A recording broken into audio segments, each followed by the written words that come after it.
शहर से ही मैं गांव का किसान हूँ। गांव में पैदा लिया, गांव में पला, गांव में बढ़ा। किसी तरह से राजनीति के धारा में चलते चलते यहाँ तक मैं पहुँच गया। लेकिन जब कभी मैं खड़ा होता हूँ तो मेरी नज़र वहीं रहती है। चौधरी चरण सिंह जब भारत के प्रधानमंत्री बने तब भी उन्होंने मुझे एक बार कहा था कि हुकुमचंद,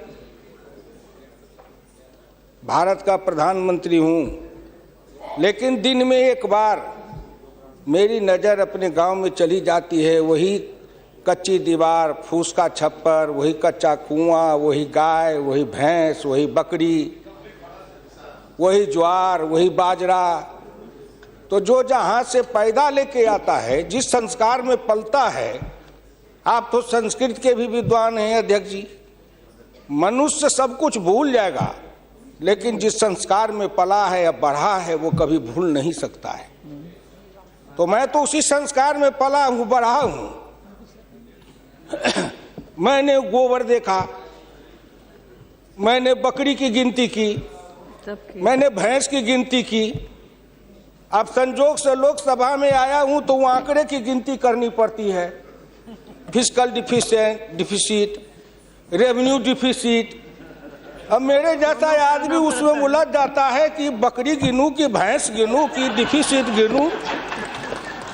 यहाँ आके डेफिसिट गिनो, वहाँ बाद में गिनो। और हम तो केवल वही खोजते हैं। जैसे युद्ध के बाद, सीता माता के साथ युद्ध जीतने के बाद, लंका विजय के बाद, जब बानर भालू के बीच में मणि की माला वितरित की जा रही थी तो वो सब दाने को तोड़ तोड़ के बंदर देख रहे थे। सब हंस पड़े बड़े लोग कि आखिर बंदर बंदर तो है, ये माले क्यों तोड़ रहा है। पूछा कि तुम इस दाने को क्यों तोड़ रहे हो? तो कहा मैं इस हर दाने में सीताराम की मूर्ति देखना चाहता हूँ, और जिस दाने में सीताराम की मूर्ति नहीं हो मेरे लिए निरर्थक है। तो मैं तो बजट के हर पन्ना को पढ़ता हूँ तो देखता हूँ इसमें किसान कहाँ है, इसमें मजदूर कहाँ है, इसमें गांव कहाँ है, इसमें हमारे गाय भैंस के चारा दाना का कुछ है कि नहीं है, इसमें मेरे गांव की जो गरीब औरतें हैं जो खेत में काम करती हैं, पसीना बहाती हैं, मिट्टी पानी में सड़ती हैं, उनके शरीर से बदबू निकलता है।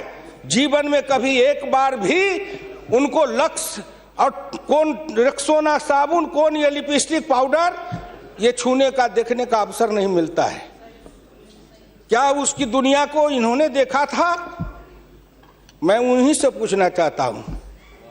अब तो बड़ी बड़ी बात करते हो, आगे दिन पीछे गए, गुरु से किया न है तब पछतावा होत क्या, चिड़िया चुग गई खेत।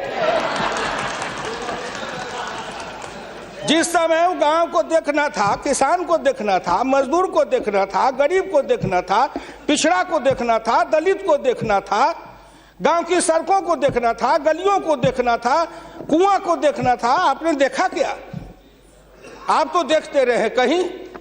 ये दो हिंदुस्तान, एक हिंदुस्तान में दो हिंदुस्तान आपने बनाया।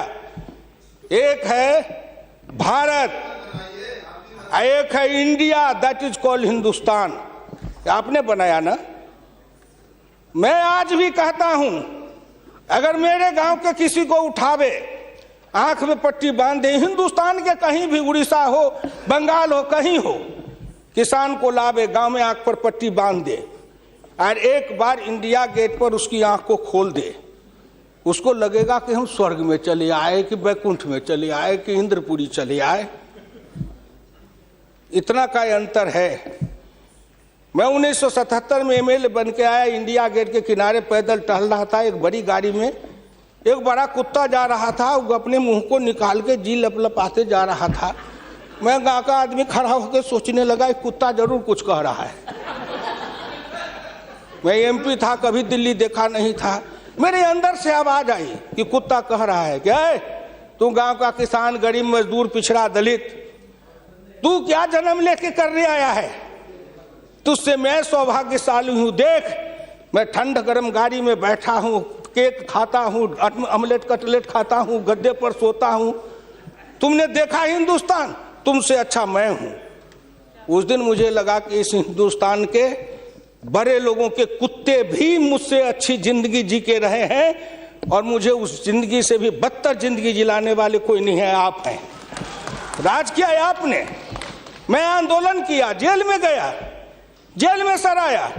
आज भी पूर्वा हवा चलती है तो आपके पुलिस की लाठी से जो हड्डी में चोट है वो कहीं ना कहीं दर्द करने लगता है। तब मुझे ऐसा एहसास होता है कि जिस राज में मुझे इतना कष्ट मिला था, अगर मेरा बस चले तो उस राज को सदा सर्वदा के लिए हिंदुस्तान से उखाड़ के गया जी में जाके पिंडदान कर दूं, जो फिर निकलने न पाए। क्या बात करते हैं साहब, आपसे मैं आखिर में नहीं जाऊंगा। आप योजना आयोग की बात कर रहे थे, मैं अपने गुरु डॉक्टर लोहिया की बात को आपके सामने मैं दिखाना चाहूंगा। मैं नहीं बोलता, मुझे तो उन्होंने दृष्टि दी थी। इसी लोकसभा में 6 सितंबर 1963 को एक बहस हुई थी, ख्याल रखिएगा, जिस बहस ने पंडित नेहरू को भी हिला दिया था। वो बहस थी 3 आना बनाम 15 आना का। लोहिया ने कहा था, मैंने 27 करोड़ हिंदुस्तान के लिए 3 आने रोज की आमदनी कही, प्रधानमंत्री ने 15 आने रोज की और योजना मंत्री ने 7.5 आने रोज की। अब प्रधानमंत्री और योजना मंत्री आपस में निपट लेंगे कि दोनों में कौन सही है। यही आंकड़े हैं योजना आयोग के। प्रधानमंत्री का 15 आना, योजना आयोग के मंत्री का है 7.5 आना। जिस योजना आयोग को यह भी नहीं पता 15 आना सही कि 7.5 आना सही, प्रधानमंत्री सही कि योजना मंत्री सही, उसी योजना आयोग को सर पर ढोते रहो। जो दर्शन करना चाहिए तो दर्पण माजत रहिए, दर्पण में लगा काई तो दरस कहां से पाई। क्या बात करते हैं साहब। इस हिंदुस्तान में अगर किसी का, मैं प्रधानमंत्री जी बैठे हैं, मैं भुक्तभोगी हूं, जिस रोग से मैं पीड़ित हूं, कहीं ना कहीं उस रोग से आप भी पीड़ित हैं। बीरप्पा मोइली जी, आप भी पिछड़े वर्ग से हैं, मैं भी पिछड़े वर्ग से हूं। का दुख जाने दुखिया की, का दुख जाने दुखिया माए, जाके पैर न फटे बीमारी, सोका जाने पीर पड़ाई। आपके मल्लिकार्जुन जी भी उसी दलित समाज से हैं। आपने सामाजिक पीड़ा को झेला नहीं है, भोगा नहीं है। इस हिंदुस्तान में अगर सबसे बड़ा कारण और सबसे बड़ी चीज अगर रही है सनातन काल से, तो वह हिंदुस्तान की जाति प्रथा।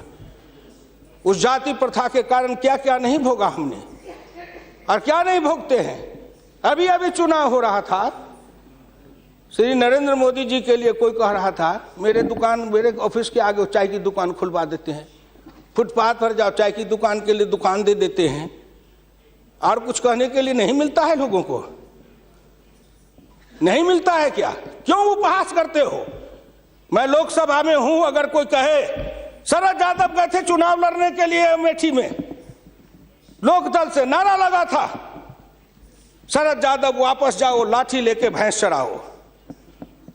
कर्पूरी ठाकुर जैसा नाई का बेटा गरीब, जिसके नेतृत्व में बिहार में इतना परिवर्तन किया, वो बिहार का मुख्यमंत्री बना, 27% आरक्षण दिया, हाई स्कूल तक फीस माफ किया, मिडिल स्कूल तक फीस माफ किया, 5 एकड़ से मलगुजारी माफ किया। और कर्पूरी ठाकुर के लिए नारा लगा था, कर्पूरी ठाकुर दिल्ली जाओ, छुड़ा लेके सैलून खोलो। क्या क्या नहीं सहा हूं, क्या क्या नहीं देखा हूं, इसलिए दिल के अंदर वो दर्द और पीड़ा है। क्या आखिर कहीं ना कहीं मुझे यह भी लगता है, क्या हिंदुस्तान के पिछड़े और दलित समाज के लोगों ने अपराध किया था कि उसमें जन्म लिया?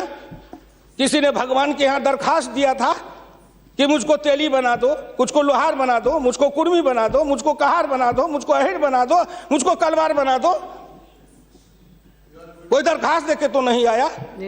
आज वित्त मंत्री जी को धन्यवाद दूंगा, प्रधानमंत्री को, कि उन्होंने बजट में कुछ ऐसी योजनाएं बनाई है जिससे हिंदुस्तान के जाति प्रथा के बंधन को ढीला करने का अवसर मिलेगा।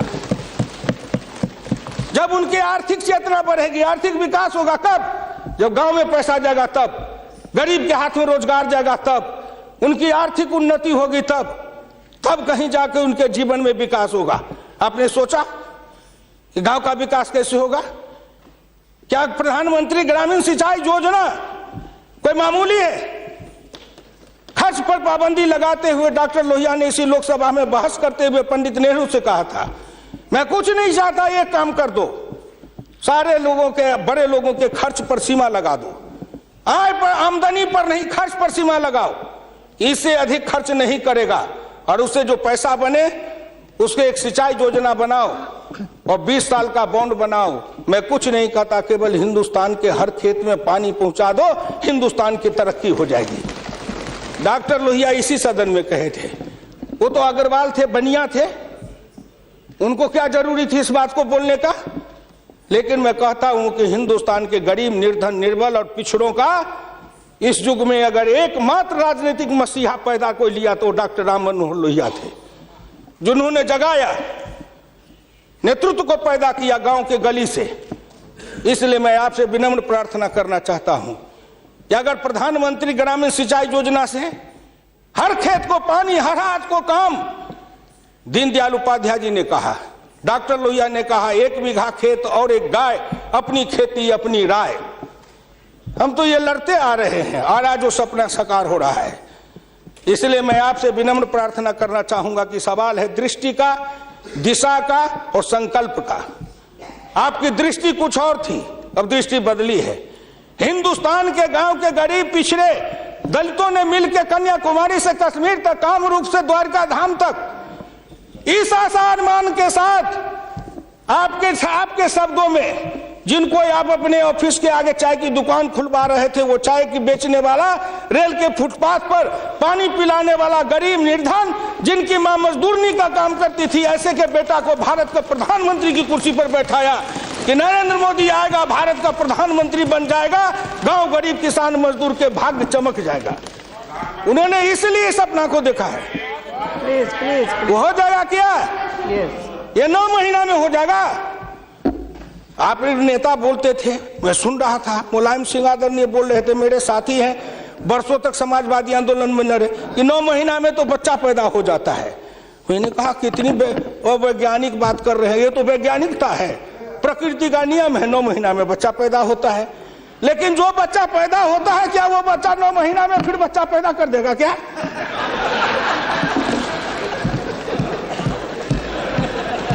कितनी आप वैज्ञानिक बात बोल रहे हो? इस सरकार का 9 महीना हुआ, 10 महीना हुआ, सरकार पैदा हुई, अब क्या सोचते हो? आप क्या सोचते हो? इसलिए आपसे मेरी विनम्र प्रार्थना है कि संभलो, अभी भी आप संभलिए, प्लीज प्लीज, अभी आप संभलिए। आप बजट को क्या समझते हो? आप बसीर रहिए। मैं वीरप्पा मोइली साहब नहीं हूं। वीरप्पा मोइली साहब आंकड़े बता रहे थे, मैं उन आंकड़ों का जवाब दे रहा हूं कि आपने इतने दिन ये आंकड़े अब हमको पढ़ा रहे हैं। आपने क्या आंकड़े पढ़े थे? आपने आंकड़े पढ़े? 1951 में किसान थे 71.9%, 211 आपका राज, घट के हो गए 45.10 पॉइंट, 26.08 पॉइंट, किसान गायब हो गए। कहाँ गायब हो गए? कहीं नहीं गायब हुए। खेतिहर मजदूर थे 28.1 पॉइंट, और वो घट करके हो गए 17.5, वो बढ़ गए 26.08। अध्यक्ष महोदय, जितना किसान गमा उतना खेतिहर मजदूर बनाया। ये आंकड़े नहीं है क्या? ये सच है कि नहीं? तो आप बजट बनाते रहो। बड़े बड़े अर्थशास्त्री आए, एक विद्वान आए अर्थशास्त्र के, कहां से? वो हार्वर्ड वाले। हमको कहा गए हार्वर्ड, हमने कहा इस देश को कर देगा हार्वर्ड, हार्वर्ड वाला हार्वर्ड करेगा। हिंदुस्तानी अर्थशास्त्री चाहिए, अरुण जेटली के जैसे। और ये कहां गए? बोलिए। अगर ये चौधरी चरण सिंह हिंदुस्तान के जितने कृषि अर्थ, ग्रामीण अर्थशास्त्री हुए, जेसी कुमारप्पा से लेकर चौधरी चरण सिंह तक, सबने एक ही बात कहा, खेती पर से जो जो भार घटेगा त्यों तो गांव की उन्नति होगी, किसान खुशहाल होगा। खेती पर से भार को कम करो। आपने कम किया, लेकिन हमको बनाया क्या? ऑफिसर बनाते, नौकरी देते, उद्योग लगाते, हाथ में काम देते, साइकिल देते, मोटरसाइकिल पर चढ़वाते, तब न समझते। हम किसान थे, हमको मजदूर बना दिया, झुग्गी झोपड़ी में डाल दिया, गंदी जिंदगी, कीड़े की जिंदगी जीने के लिए हमको रख दिया। जो गांव में बसने वाले थे वो 82.7 थे और घट के हो गए 68.08। 14% गांव के लोग गायब हो गए। कहां गायब हो गए? गायब होके कहां गए? आपके यहाँ दिल्ली में फुटपाथ पर सोते हैं, पेड़ के नीचे सोते हैं, पेड़ के नीचे जन्मते हैं, बलते हैं, बढ़ते हैं, पेड़ के नीचे शादी करते हैं, हनीमून बनाते हैं, वहीं फिर बच्चा पैदा करते हैं, फिर पेड़ के नीचे ही अपना परिवार बसाते हैं। हमारे बच्चे को लाया, हाथ में रिक्शा थमाया, ठेला थमाया, फुटपाथ पर काम करवाया, गरीबी से मजदूर किया, कुत्ते के जैसे जिंदगी जीने के हमको मजबूर कर दिया। और ऊपर से आप बताते हैं कि हम अब तुम्हारे लिए क्या दे दिया? फूड सिक्योरिटी दे दिया। फूड सिक्योरिटी, दाना उपजावे, धान उपजावे हम, गेहूं उपजावे हम, अनाज उपजावे हम, मेहनत करे हमको बस समझते हैं आप भिखमंगा।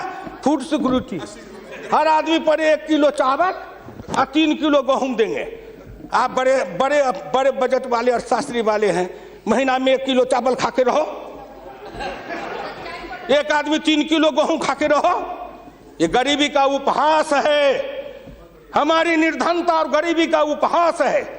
आओ 1 किलो चावल देते हैं, 1 महीना में खाओ। महीना में 26 रुपया, जिसकी रोज की आमदनी आप कहते हो गरीबी रेखा के नीचे है, और चावल गेहूं बांटेंगे 70% को। क्या आंकड़ा है आपका? यही बजट बनाते थे ना, मैं उसी को कहता हूं, यही आपका आंकड़ा।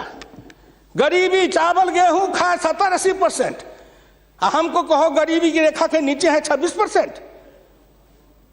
कबीरा बाँचे आखिन लेखा, पंडित बाँचे पोथिन लेखा।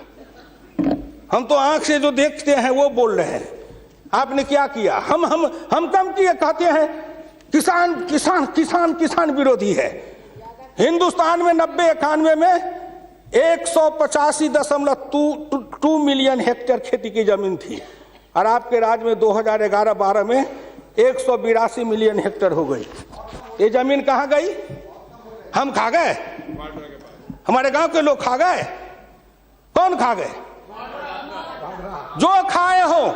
लेकिन मैं इतना जानता हूं कि आप हमारी जमीन खा गए।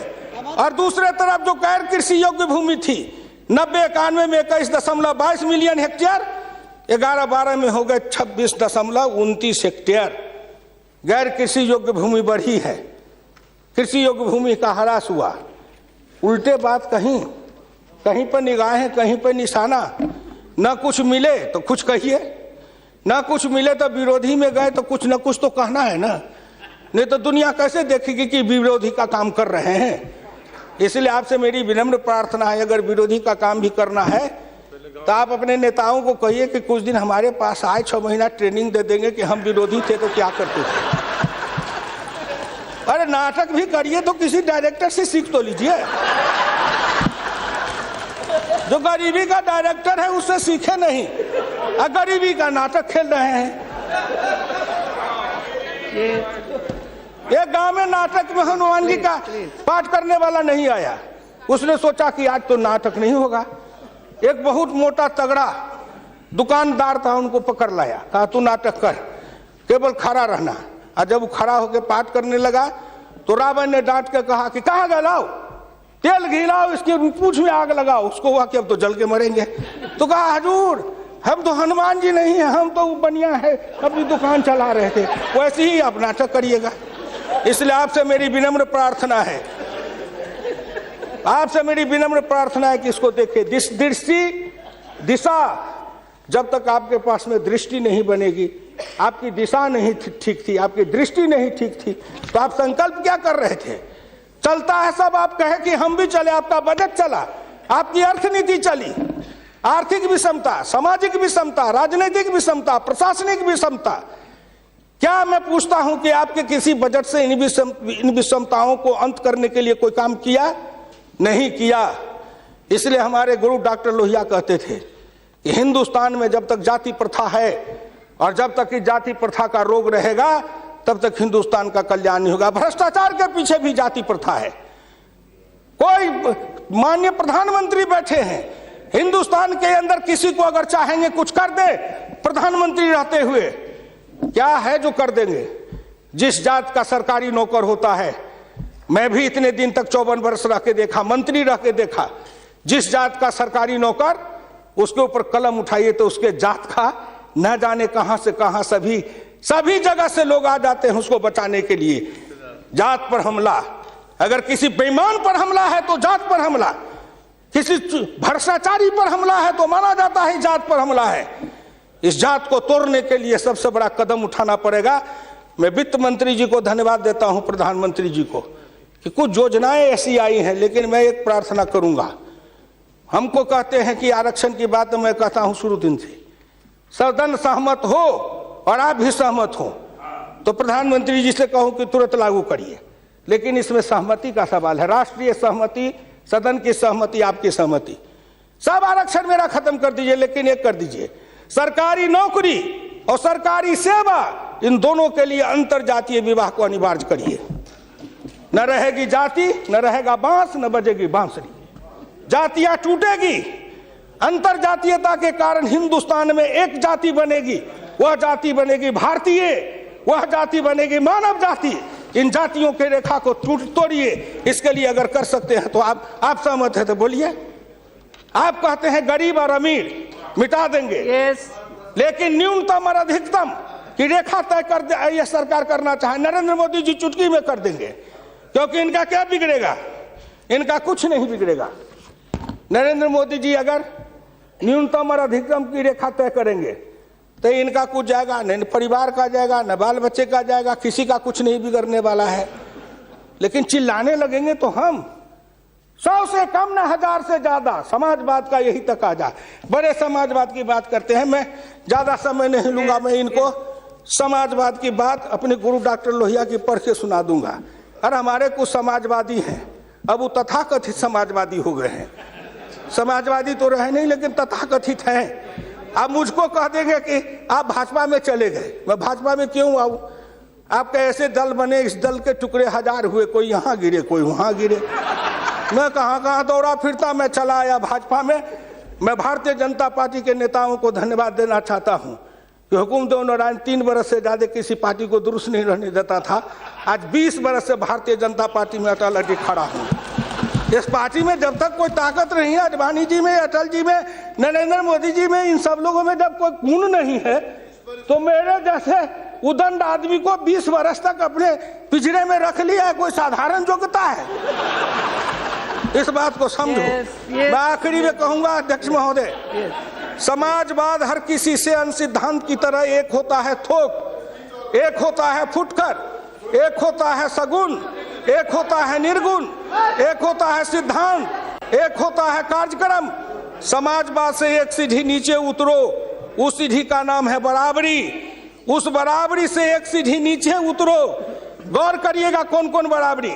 आर्थिक बराबरी, सामाजिक बराबरी, राजकीय बराबरी, धार्मिक बराबरी। उससे एक सीढ़ी और नीचे उतरो, तब उसके बाद आएगी समता, संपूर्ण समता, संभव समता। तब एक सीढ़ी और नीचे उतरो, तब अधिकतम और न्यूनतम की सीमा लगाओ। ये धार्मिक बराबरी की भी बातें भी की गई है। अगर हम धार्मिक बराबरी पर जी समाप्त करेंगे, अगर धार्मिक बराबरी पर मुझे कहा जाए तो मैं कहने लगूं तो कितनी अपनी पीड़ा सुना दूंगा कि धार्मिक बराबरी इस देश में कैसी है। उसके संबंध में मैं ज्यादा समय नहीं लेकर के केवल आपके सामने मैं सुना देना चाहूंगा। समन्वय 2 तरह का होता है, एक दास का समन्वय, एक स्वामी का समन्वय। मैं नहीं कहता, महान समाजवादी अर्थशास्त्री डॉक्टर लोहिया ने इसी सदन में 26 मार्च 66 को कहा था। गौर से शब्दों को सुनिए। समन्वय 2 तरह का होता है, एक दास का समन्वय, एक स्वामी का समन्वय। पिछले 1000 बरस के इतिहास से हिंदुस्तान ने स्वामी का समन्वय नहीं सीखा, वह एक दास का समन्वय रहा है। मैं तो श्री नरेंद्र मोदी जी सरकार से कहूंगा कि 1000 साल से भारत दास भाव से सांस्कृतिक समन्वय में रहा है। अगर वो स्वामी भाव का समन्वय में भारत आना चाहता है तो क्या अपराध है। इसलिए उन्होंने कहा इस संबंध में मैं खाली परदेशियों को ही दोष नहीं देता, उनके सबब से जितने भी इतिहासकार हैं वे सभी जहर में बिल्कुल घुल जाते हैं। आज भारत के 2 इतिहास के स्कूल हैं, एक डॉक्टर ताराचंद, एक डॉक्टर मजुमदार, एक और है जो दोनों के दोनों इसी समन्वय धारा के हैं, विविधता धारा के हैं। भारत क्या है उसको भूलकर भारत के जो विभिन्न अंग है उनकी तरफ निगाह चली जाती है। क्या बात करते हैं साहब। तो इससे मेरी विनम्र प्रार्थना है सदन से, अध्यक्ष महोदय, मैं हाथ जोड़ के प्रार्थना करता हूं सदन से भी, और इस लोकसभा के चैनल को हिंदुस्तान के करोड़ों लोग देख रहे हैं। मैं उन गांव के गरीबों, किसानों, मजदूरों से कहता हूं, गांव, गरीब, मजदूर, किसान, पिछड़ा, दलित और नौजवान, मिलके देश बनाओ, आओ देश बनाएंगे। और नरेंद्र मोदी के प्रधान रहते हुए एक बार नहीं, अगर हिंदुस्तान में आपने जितने दिन रहा, एक बार में तो थोड़ी सी रेखाएं बनाई जाएगी, दूसरे बार में मिट्टी डालेंगे, तीसरे बार में तब न पिचिंग करेंगे। तो हमको भी आपको इतना समय दिया, तो मैं गांव, गरीब, किसान, मजदूर, पिछड़े, दलित, इन सब से हाथ जोड़ के प्रार्थना नौजवानों से करना चाहता हूं, आओ कदम में कदम मिलाओ, मिलके हिंदुस्तान को बनाओ, सफर समता लाएंगे, आर्थिक समता, सामाजिक समता, राजनीतिक समता। अगर इन्होंने मुझको 12 रुपया महीना पर जीवन बीमा कर दिया तो बड़े लोगों का कलेजा फटने लगा कि 12 रुपया में सबको जीवन बीमा कर रहे हैं। खेत में काम करेंगे, बीमार पड़ेंगे, मरेंगे, तो हम जिम 1 रुपया, हाँ 12 रुपया साल, 12 रुपया साल, 1 रुपया महीना। तंबाकू का गुटखा भी खाते हैं तो 3 रुपया में मिलता है, उससे भी सस्ता जीवन बीमा इस सरकार ने दे दिया गरीबों को। कलेजा तो इसलिए फट रहा है, कलेजा में दर्द इसलिए है, इन्होंने जो और योजनाएं चलाई, गाय के पशुपालन के लिए, गाय के उत्थान के लिए योजना, इत्यादि इत्यादि कई योजना है, क्या गिनाऊं। हरि अनंत हरि कथन अनंत। मुद्रा बैंक बनाए, उसमें छोटी इकाई वाले को कर्जा देंगे, छोटी इकाई, वो छोटी इकाई का जो गांव वाला कर्जा खाएगा उसको किसको देंगे ये। इसलिए आपसे मेरी विनम्र प्रार्थना है कि 1 सेकंड में, 1 मिनट में इस बात को कह के खत्म करूंगा। राष्ट्रीय नमूना सर्वे के मुताबिक देश में 5.70 करोड़ उद्यमी हैं, इनमें 11 लाख करोड़ रुपए की पूंजी लगी हुई है, इनसे 12 करोड़ लोगों को रोजगार मिल रहा है। लेकिन इस क्षेत्र के उद्यमियों को पूंजी में कर्ज का हिस्सा केवल 4% है, जबकि अनुमान के अनुसार बीते 22 वर्षों में बड़े उद्योग में 50 से 60 लाख करोड़ रुपए की पूंजी लगी हुई है, इनसे मात्र 22 लाख लोगों को रोजगार उपलब्ध है। ये छोटे उद्योग, बढ़ई को, लोहार को, कुम्हार को, हजाम को, ये जो छोटे छोटे, ये जाति छूटेगी इससे। जाति आधारित हिंदुस्तान में पेशा है, और पेशा के आधार पर जाति बनाया गया। अब इन रोजगार के जरिए उनके हाथ को काम देंगे, उन छोटे उद्यमियों को रोजगार देंगे। इनके कलेजा में दर्द हो रहा है कि नरेंद्र मोदी आया है, मुद्रा बैंक बनाएगा, गांव के गरीबों के हाथ में रोजगार जाएगा। ये गरीब बनेंगे पहलवान, गरीब बनेंगे विद्वान, गरीब बनेंगे बुद्धिमान, गरीब के हाथ में दम ताकत आएगी तो आपके आगे शर्म गच्छामी नहीं होंगे, न फूड सिक्योरिटी खाएंगे, न मनरेगा खाएंगे। हम अपने पसीना और पुरुषार्थ से, अपनी कमाई से इस देश को बनाएंगे। हम आपके भिखमंगा बन के जिए हैं, अब हम स्वाभिमान के साथ जिंदा रहना चाहते हैं।